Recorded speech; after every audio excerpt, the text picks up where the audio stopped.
Right, hey guys, how are we doing? Back with another video from Seth the Programmer. Now, before all his mad December uploads, I checked out his every Sith ranked from weakest to strongest, and you guys recommended that the next one I should check out was every Jedi from weakest to strongest. And then Seth started uploading all this anime related stuff, which I prioritised, and I really enjoyed. But yeah, we're going to get back onto this. I want to do every Jedi from weakest to strongest, and I want to do Darth Vader versus Kylo Ren. And then I want to do. He did Darth Vader versus Thanos, didn't he? If Darth Vader could have stopped Thanos. So we got some fun Star Wars stuff to check out in between all the other stuff I'm checking out anime related wise. But yeah, let's get into this. This is every Jedi from weakest to strongest. I'm gonna get educated because I'm not very well versed in like the really old, the Jedi, the OG space back in time Jedi's. that took the world by storm, fighting their eternal enemy, the other space. Qui-Gon Jinn's going to be quite high on this, I'm sure. This video will be an official follow-up to the red laser sword wielding. It was a cool video. I liked it. Video that you guys requested. I made Here we a go. Jedi version of. So of course this will be Legends canon rather than Disney, as I feel that's the most fitting way to follow it up. I might make a Disney canon version of both in the future, but for now this is just Legend. Unlike the Sith, who are really stingy with calling people Sith very exclusively. Yeah. Usually only two The rule of two. Yeah. The Jedi just kind of make everyone a Jedi. Not everyone. I'm not joking, probably hundreds to possibly thousands of them in the Star Wars franchise in total. Due to that, I can't include every single. I was gonna say, actually, yeah, that's that's so this one a instead big list, yeah. all of the top main Jedi ranked from weakest to strongest. Okay. Sorry to upset some people. Oh, but if you're hoping Sam. to give some random background Jedi that died during Order 66 with no names some scaling, but nobody has time for that. Regardless, enjoy. In I tier, yes, there's I Oh my tier. god. Starting with I tier, we have Voto Boss, expectedly a Yoda archetype within the Okay. Tales of the Jedi comic series, set a few thousand years before Episode 4, A New Hope. Wow. Voto was able to do battle with Exar Kun, being able to sustain many overhead strikes from the saber-wielding Sith Lord, before being ultimately defeated. The Sith ranking video we did a little bit ago explains pretty well how Exar can be a complicated character to scale. Yeah. However, he's most consistently below the likes of Darth Malak, which should explain his placement by the end of the video. The Sith video that I did prior to this, which I'll leave in the description as well, really acts as a companion to this one, as obviously the dynamic of the Sith versus the Jedi more or less informs the overall power hierarchy of the verse. Appropriately, both the protagonists of Knights of the Old Republic 1 and 2 are in the same tier of power. Okay. Revan's best scaling as a Jedi, and again, let me say, as a Jedi, Yeah, is made because above the Starforge empowered Darth Malak, there's the which Sith is version, implied to isn't be there? the source of his greater than Exar Kun level power on the Wizards of the Coast website back in the day, placing above the likes of Voto, who is more or less relative to an earlier Exar. Also, the Knights of the Old Republic remake trailer, which yes is canon to the Legends timeline according to the members of the current Star Wars continuity team, Okay. states that Revan is the greatest Sith In generations. which would include Exar, seeing as Exar only died 2 years before Revan was born, and Malak then states that a Jedi Revan is stronger than the Sith Revan he trained under before losing to this more powerful Revan. From this point on, all Revan does as a straight-up Jedi is get bodied by Vitiate and is kept in stasis until he shows up in Star Wars The Old Republic as an angry dark side zombie dude, Right. not a Jedi, who then pretty much immediately dies after having his light side spirit merge with his dark side body or something. Wow. So if you were looking Wow. for maybe some higher tier Revan scaling, it's probably going to be in the Sith ranking video. Revan as strictly a Jedi just doesn't even really do all that much in the lore overall, and for sure doesn't represent his peak in power. Mainly his real top tier scaling would be if you think Exar Kun is extremely overpowered, which I go over in the Sith video again. Especially compared to his novel appearances where he's seen channeling both light and dark side powers, or his MMO appearances, for example, still an iconic character worth including. Mitra Surik would be in this tier as well, as Kreia, someone who trained Revan, stated that Mitra was the strongest student she'd ever taught. The way this statement is framed likely means Kreia is referring to her students' lives holistically, which would include Revan.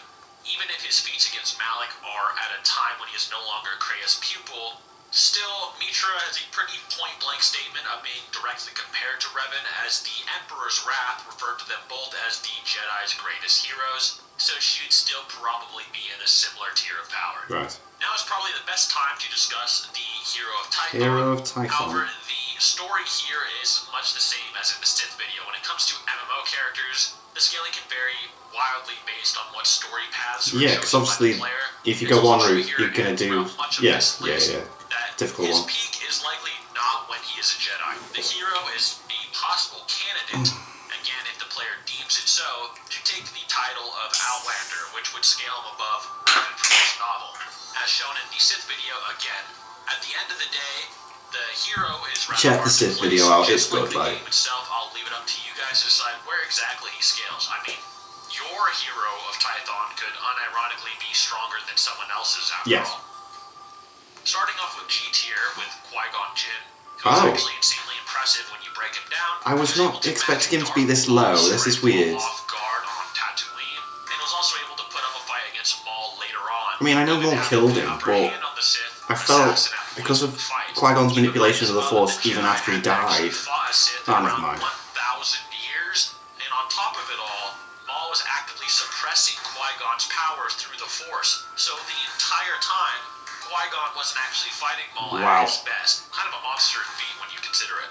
Again, watch the Sith video to see how powerful this Maul, someone who considered Jinn a worthy opponent, really is. But for now, just know that Maul should be stronger than the likes of early Ventress and Darth Malak through various statements, such as Savage's first real feat ever being Season 3 Ventress level, with Dooku still stating this Savage is yet to reach the power of Phantom Menace Maul, and Maul's battle on Naboo being proof that the Sith are deadlier than ever, as well as much more evidence as presented in the Sith video. Seriously, just go watch that video already if you haven't. Speaking of that video, something that I saw a lot of people misconstrue was the nature of the Rule of Two and the Sith's growing power in general. This is actually relevant because this applies to Darth Maul, who we just mentioned.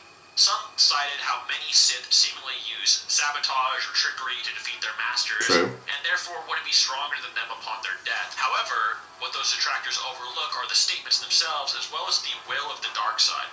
The statements about the Sith growing in power over the generations is actually definitive. This verbiage doesn't actually allow much room for alternate interpretations, if any at all. There's also the fact that when Sidious killed his master Plagueis through deception, he felt the dark side actively anointing and empowering him after his death. Right. Not to mention that Darth Bane's so the dark side basically, transferred from host to host, what is it? or how the next Sith awards you killed a boost for Saying being the able to Sith succeed growing in power due to the beating your Rule master. Isn't just saying that the master trains his apprentice to be stronger than him. It's that the dark energy within his master transfers to their student upon death, no matter what. Considering that Sidious was considered to be perhaps the greatest expression of the dark side of all time, someone valuing subterfuge and secret decade-long plans to achieve his goals, the dark side certainly values these things and would likely grant power to whoever resorts to these methods to make them more powerful. The statements blatantly say the Sith grow stronger every generation, stronger than Darth Bane, who was stronger than any Sith before him, etc., etc.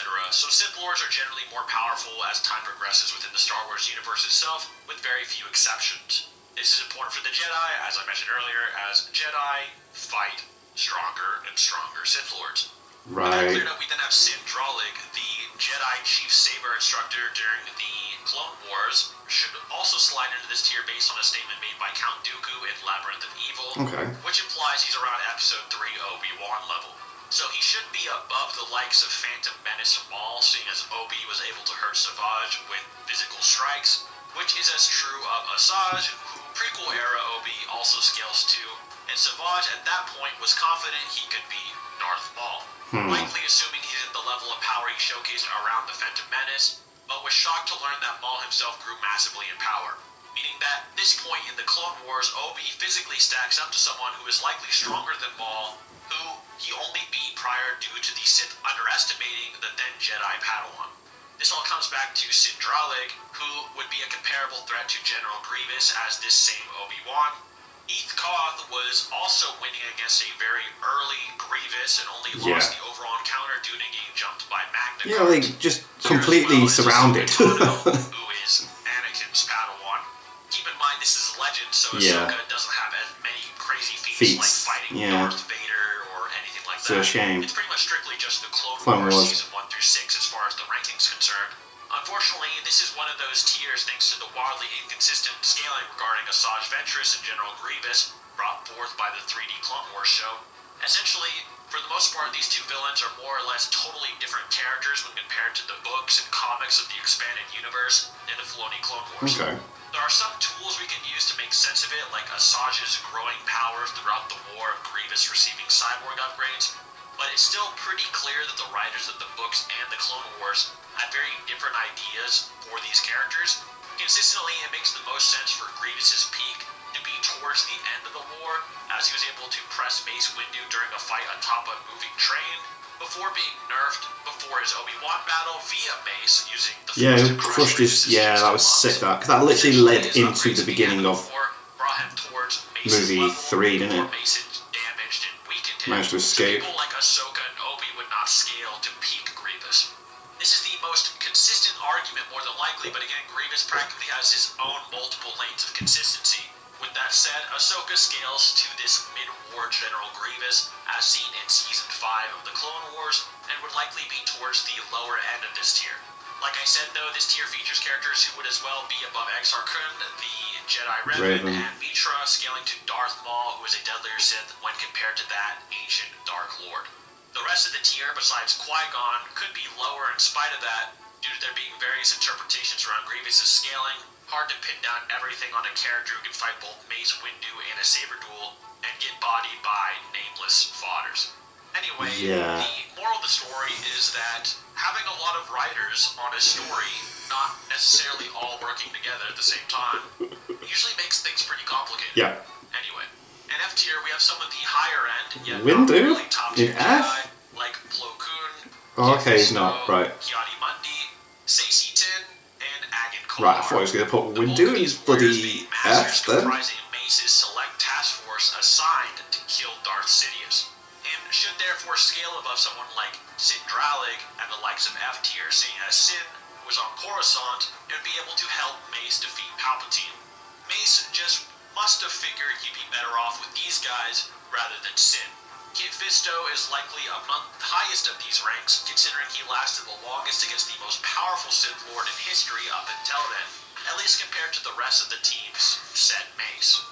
Towards the end of the Clone War, Ki-Adi-Mundi was actually considered to be in the upper tier of the Jedi Council along Mace and Yoda, while upper tier may be referring to something like wisdom or influence. If it is in reference to power, something Mace and Yoda obviously have in spades, this is a pretty nutty statement which could put Ki at the top of this tier.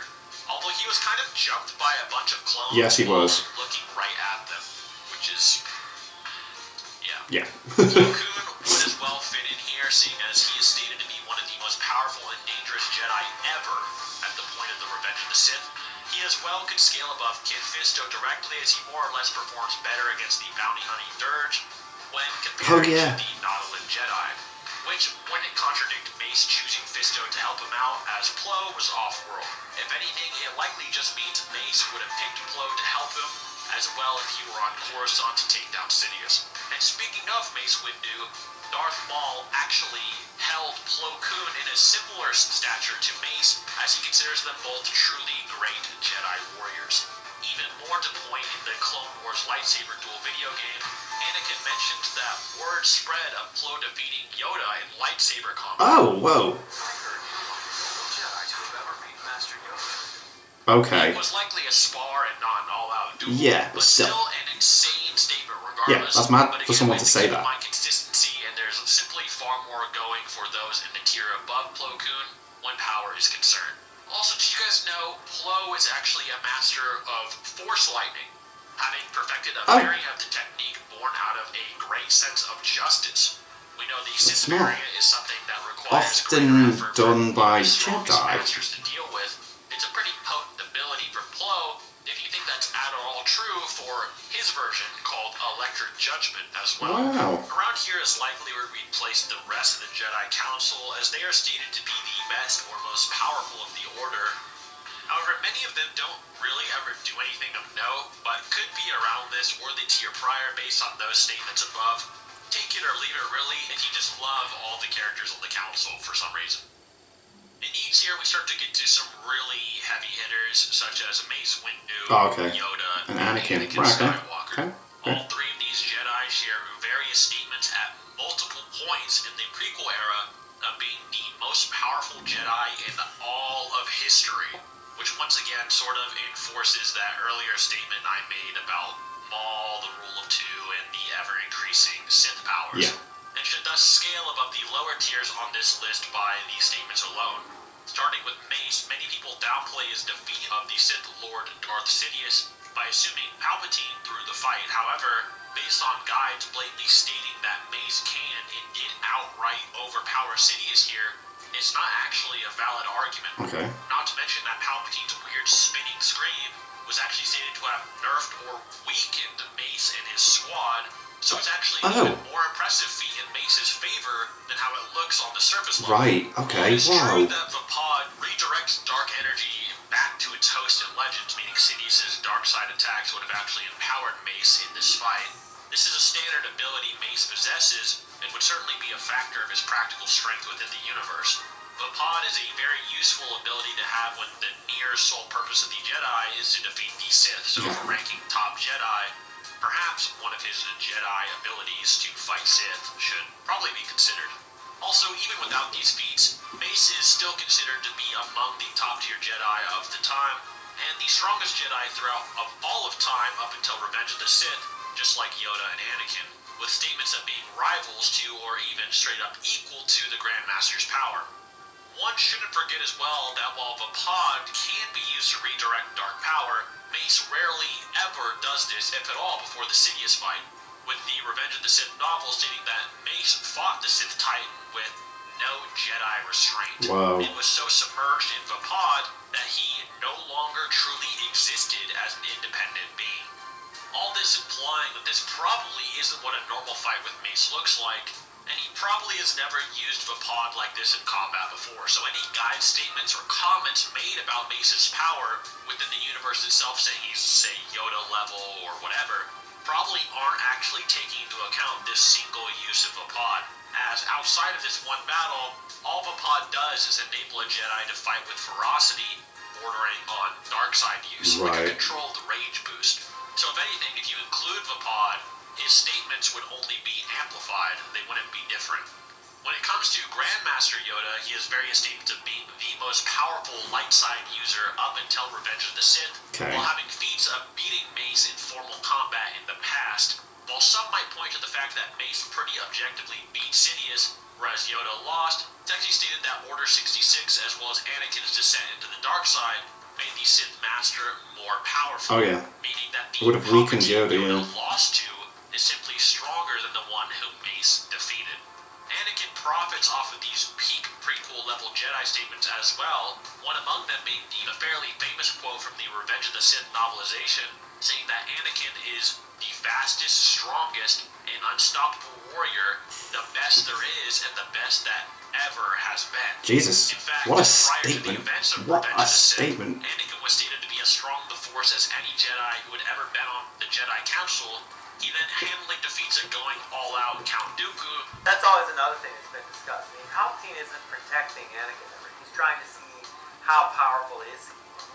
When Anakin is strong enough and destroys the Count, or if he's too weak and the Count destroys him, defines his kind of status. Right.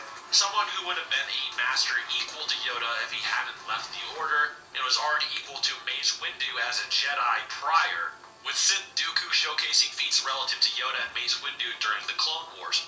After this fight, and thus after Anakin grows even stronger, it is stated that Anakin is more powerful than any Jedi Yoda has ever known before. It should also be noted that any statements of Yoda being able to handle Dooku easily and during their encounter is, of course, not stated in Legends canon. In Legends canon, these statements are a lot different about the difficulty of the fight. Right. This is all very consistent, especially when guides have asserted that Anakin was already Yoda level in power as early as Attack of the Clones, clarifying that he simply lacks the control over that power in comparison to right, he's got it, just doesn't know how to control it. Control that he evidently would have achieved through an entire war's worth of combat. There are simply far too many statements claiming Anakin to be the strongest Jedi ever during this time period to ignore. Coupled with the feat of Anakin killing Dooku, someone who is relative to Yoda and Mace, as well as a Sith who have given both Jedi a run for their money, it's enough to at least put Anakin in this tier, if not at the top of it. One might ask where Episode 3 Obi-Wan is, since he did technically Beat Anakin, yeah. However, Anakin was stated to be nerfed during their fight on Mustafar in more ways than one. He was stated to be between worlds or conflicted, Oh, not okay. being fully in either camp, light or dark, in the Rise of Darth Vader novel. Meaning his overall force powers would be weaker overall in this fight. He's also uncharacteristically fighting kind of apish, not paying mind to his defense during the duel. He was also just crying before the fight and kind of having quite an emotionally internal nerved. crisis over all his recent actions. He then freaks out and chokes the one person who's allowed him to justify those deeds. He even loses his Sith eyes before fighting Obi-Wan and only gets them back by the time he's already burnt and alive. Back and forth, pretty much back and forth. visually depicting that he's not as strong or committed to the dark side as he was just prior. And he was even still giving Obi-Wan the fight of his life and only lost the duel through his overconfidence. But don't worry, because Obi-Wan actually appears later on this list. And funny enough, you can go pretty far with this tier depending on how you want to stretch certain statements, such as Yoda and Sidious's fight being called the greatest Force duel in 1,000 years. Wow. We don't know who fought exactly 1,000 years ago, but this is the greatest since then. Or Anakin being stated to be at his absolute peak of power during Revenge of the Sith, with both of these statements referring to events set after the Mortis arc of the Clone Wars, which could, in a way, scale these three above the straight-up embodiments of the Force. However, this is probably not the case, as the son and daughter would have destroyed the fabric of reality if they did battle outside of their pocket dimension of Mortis. Considering there's even a movie set after Yoda and Palpatine's duel, that's not to say no one in Star Wars ever gets to that level outside the Mortis trio, just probably not these guys at this point in the series. Starkiller, a fan-favorite Sith apprentice turned clone Jedi, known for his visually remarkable displays of force power, Vader's secret apprentice would likely rank above these prequel-era top tiers via his scaling to Darth Vader just before A New Hope. As described in my Sith ranking video, I'm going to show that about 30 more times during this video. Vader, through training and harnessing his hate, was able to grow leaps and bounds more powerful than his Jedi counterpart, and while Starkiller's defeat over Vader has some context, such as the fact that Vader underestimated Galen at first, which would have likely contributed to his loss, just like it did kind of with Obi-Wan, it's still a very impressive feat considering how much stronger Vader's become since his days as a Jedi Knight. The reason why this places Starkiller above the prequel-era Jedi is due to Vader's monstrous improvements since Revenge of the Sith. Case in point, Carvastor was a foe of Mace Windu, stated to be stronger and faster than Windu himself on his best day. Less than a year after Order 66, Vader was stated to vastly outclass Vastor in every way, meaning even early on, Vader was stronger than those who rivaled his own power as a Jedi. Vader then constantly grows in strength pretty much all the time, reaching many new peaks in power from then on. If you take the Disney canon or the current canon, it gets even worse as Mace didn't even use Vapod to originally best Sidious. However, in Legends he did, but you get the idea. There's also a very interesting showing regarding Yoda, where in some time before the events of A New Hope, had a day-and-a-half-long fight with a Dark Jedi stated to have all of Vader's power, but none of his control. Now, that exact timeline placement of this event is contentious due to a number of retcons. Once again, lots of writers. However, it seems to be consistently depicted as being it's the whole too many cooks. And not too far into Yoda's exile on Dagobah. Too many cooks ruin broth. This is very good scaling for Starkiller and pretty much everyone else above him on the list. As we know via the Anakin guidebook statement mentioned, Skywalker in Attack of the Clones can have every bit the power of Yoda, but would be pretty much fodder to him due to not having the control of that power. Or another example is how Anakin can go from easily beating Dooku by Revenge of the Sith, someone could sling around and KO Obi-Wan, to ultimately losing to that same Obi-Wan, mostly due to a lack of control over his emotions. Essentially, being out of control is a massive nerf even if you have monstrous force power. This is especially impressive for Starkiller if the Vader compared to this Dark Jedi is one set around the time of the event itself, rather than peak Vader as he was in Return of the Jedi, as the statement itself was made many years after Vader's death. This would basically mean that Starkiller fights and scales to a far stronger Vader with more 17 years worth of training and power growth, compared to a far less experienced and unbalanced nerfed Vader that Yoda essentially fought for over a day straight. It also needs to be said that the original Starkiller was stated in Star Wars Insider number 100 to have potential equal to, if not greater than, Luke Skywalker, who is someone with possibly more potential than even the Chosen One, and has his limits constantly surpassed through Vader's ruthless training.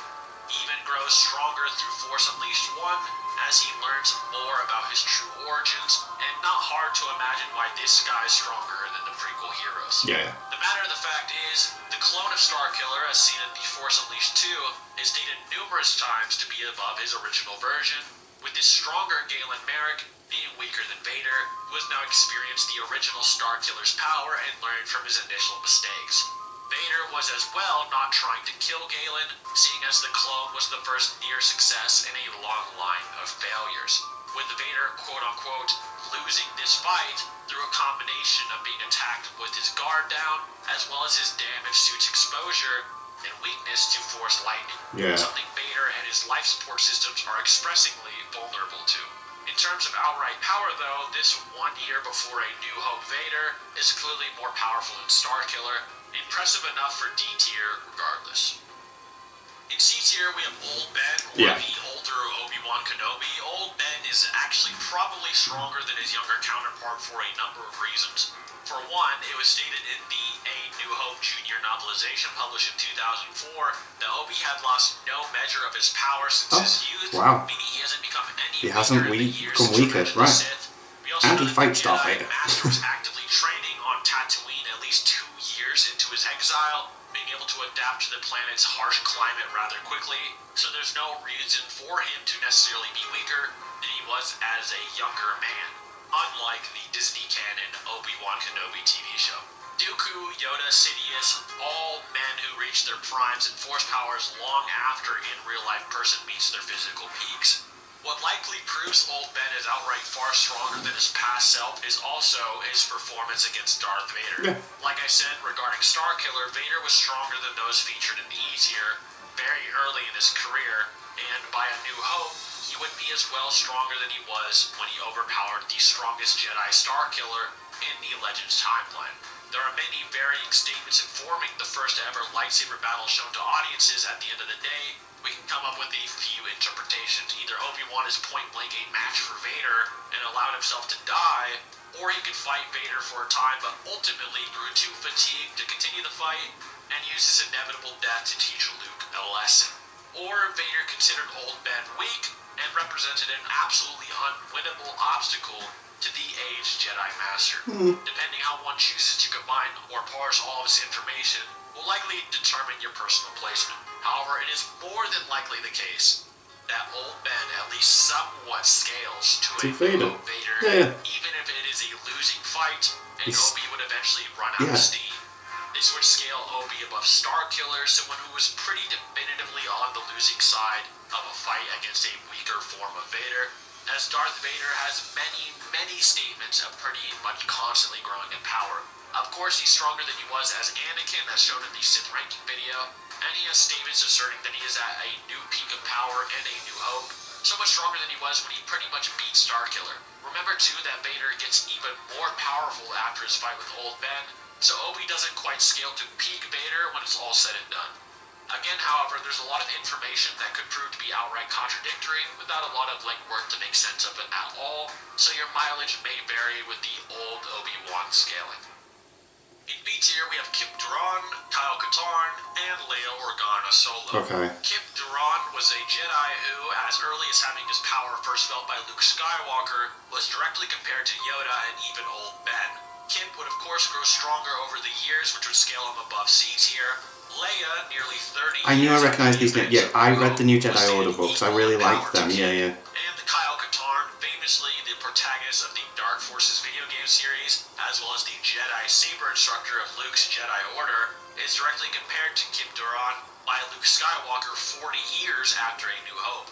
While fighting a Sith, Luke states that Kyle Katarn or Kip might be a match for the Darksider, and even brings up a physical and mental strength as a New Jedi component Order books were of the class. comparison, meaning the two Jedi should be relative at this point in those faculties. Mara Jade, Luke Skywalker's wife, was at first tasked killing the Jedi, with Sidious in his final words instructing the Emperor's hand to take Luke's life. Sidious, of course, be privy to Luke's power, with Luke being stated stronger than old men as early as Shadows of the Empire, placing Mara above C tier. And while Vader was conflicted when Luke bested him via his rage and Return of the Jedi, it is still impressive that Palpatine figured Mara could kill Luke after witnessing this After display. seeing that, yeah. Mara was as well able to outmaneuver and ultimately kill a deranged and enraged clone of Luke, with the clone being relative to Luke himself just prior. This is only Mara's initial scaling as well, and she has about 30 more years of training and power growth on top of this. In A tier, we have Jaina Solo and Jacen Solo, the grandchildren of Anakin Skywalker. Jacen, later known as the Sith Lord Darth Caedus, shouldn't be too far off from the power of his dark self, seeing as he had already undergone the bulk of his development, that being a 5-year training arc, learning from various Force-based religions, with statements even around this time of being among the greatest of Luke's Jedi Order, being able to use the Force as well as any other. It should be fair to at least scale the once-in-future Darth Caedus to, if not above, Jedi like Kip and Leia. In Fate of the Jedi Apocalypse, pretty much the last depicted event in Luke Skywalker's life, it was stated that Jaina Solo had proven herself as being equal in combat to any other Jedi in the Order. Keep in mind as well that this statement was made 3 years after Jaina struggled to beat Darth Caedus, which isn't really an anti-feat either, as the Sith could do battle with a bloodlusted Grandmaster Luke, and was getting closer to Luke's level of power every day. So in 3 years' time of training, Jaina gets to a level where she can as well effectively combat Luke Skywalker. At least Luke as he typically is, which is a suppressed fighter as he fears channeling his true power and risking using the dark side, which would still allow Jaina to fit in A tier, and perhaps at the top of its pecking order, she is the Sword of the Jedi after all, which is essentially the new Jedi Order's version of the Chosen One. Grandmaster Luke Skywalker in S tier probably speaks for itself. Yeah. But for those that don't know, he is a character with a long legacy of being one of the most powerful beings in the entire franchise. He was already stated to be stronger than any Jedi in history during Empire Strikes Back. While being directly compared to Obi-Wan, Yoda, and Anakin Skywalker, he stated stronger than ever before a year after Dark Empire, logically including his Leia amped self, who was able to defeat the strongest form of Darth Sidious of all time in said comic event. Sidious is arguably the de facto most powerful Sith ever, bear in mind. During the Vong invasion, one of the later periods of Luke's depicted life, he was called the most powerful Jedi in the galaxy, which would encompass all members of A and B tier at some point. On top of all that, Luke is someone who's constantly holding back, weary of using his full power after being turned to the dark side during Dark Empire, meaning it's possible that Skywalker's true upper limits are yet to be actually we never seen it, To further compare Luke's power to those featured in A tier, Luke was able to ultimately defeat Darth Caedus in a pitched battle and refused to combat him again out of fear that he would kill his nephew. Caedus, while under the persuasion of the dark side, was able to pretty much fondle a Jedi task force, including Kyle Katarn, who Caedus could parry in his sleep, quote-unquote, in his own words, meaning Luke would pretty much be able to dominate half of Tier A, except perhaps peak Jaina Solo and Jacen if you think he at least mostly scales to his Sith counterpart. For the fans of the bona fide protagonist of Star Wars, here's your guide. Anakin Skywalker, with his full potential unlocked, as seen in the Mortis trilogy of the Clone Wars. On this planet, a place where the Force flows strongest, Anakin was able to dominate the embodiments of the dark and light side themselves, being shown instead to be even more powerful than Abeloth, someone with 12 times the power of Grandmaster Luke Skywalker.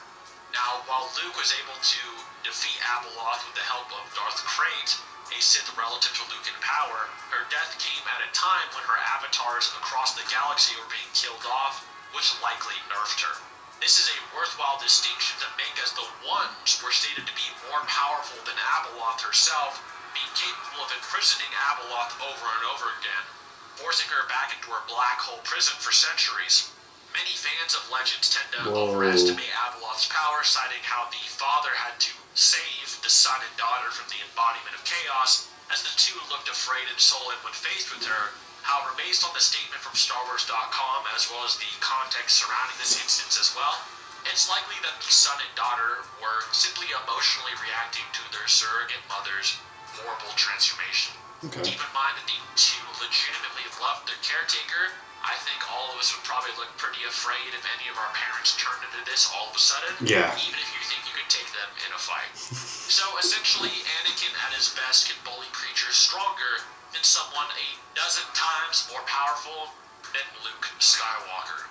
Of course, this would only be on Mortis, ignoring the possibility of Luke also managing to tap into the Force Nexus if he were to pit these characters against one another on the planet itself, since that's where Anakin achieves this great power.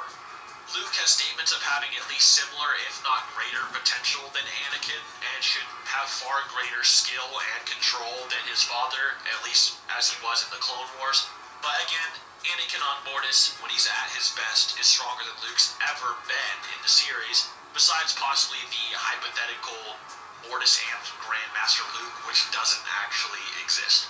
While Anakin, as seen in Revenge of the Sith, was already featured on this list, we figured we'd add full potential Anakin here, since him versus Grandmaster Luke, or full potential Luke versus full potential Anakin, is actually often debated about. Hope that clears it up, and I hope you guys enjoyed the video. And as a final closing note, I would like to thank my good friend Crisis for editing this video, and also really helping me out with a lot of the Star Wars Legends information, lore, and scripting of this video. He's been a huge help, so if you like that kind of stuff, be sure to check it down below. In the future, we are planning more ranking videos together, so be sure to look out for that in the future. Thank you. Cool. Very interesting. Very interesting. Shows what I know. I thought Qui-Gon Jinn was going to be quite high up on the list because of mad stuff that I heard he'd done after he passed away, even manipulating stuff within, or whatever. What do I know? So that was cool. So yeah, we'll check out the Darth Vader versus Kylo Ren, and then we'll do Darth Vader versus Thanos, and then I think I'm up to date with all the Star Wars related stuff that Seth has uploaded. Fun. Anyway, thank you to my patrons. If you want to have your name at the end of every video I upload, link in the description to the Patreon page. $1 a month is all I ask to help support the channel. It's greatly appreciated. Thank you guys very much for that. Thank you all for watching. What do you guys think of that? What do you guys think of this? Click like, subscribe, leave a comment down below. Let me know that I should watch and discuss in future videos. I'll see you guys next time.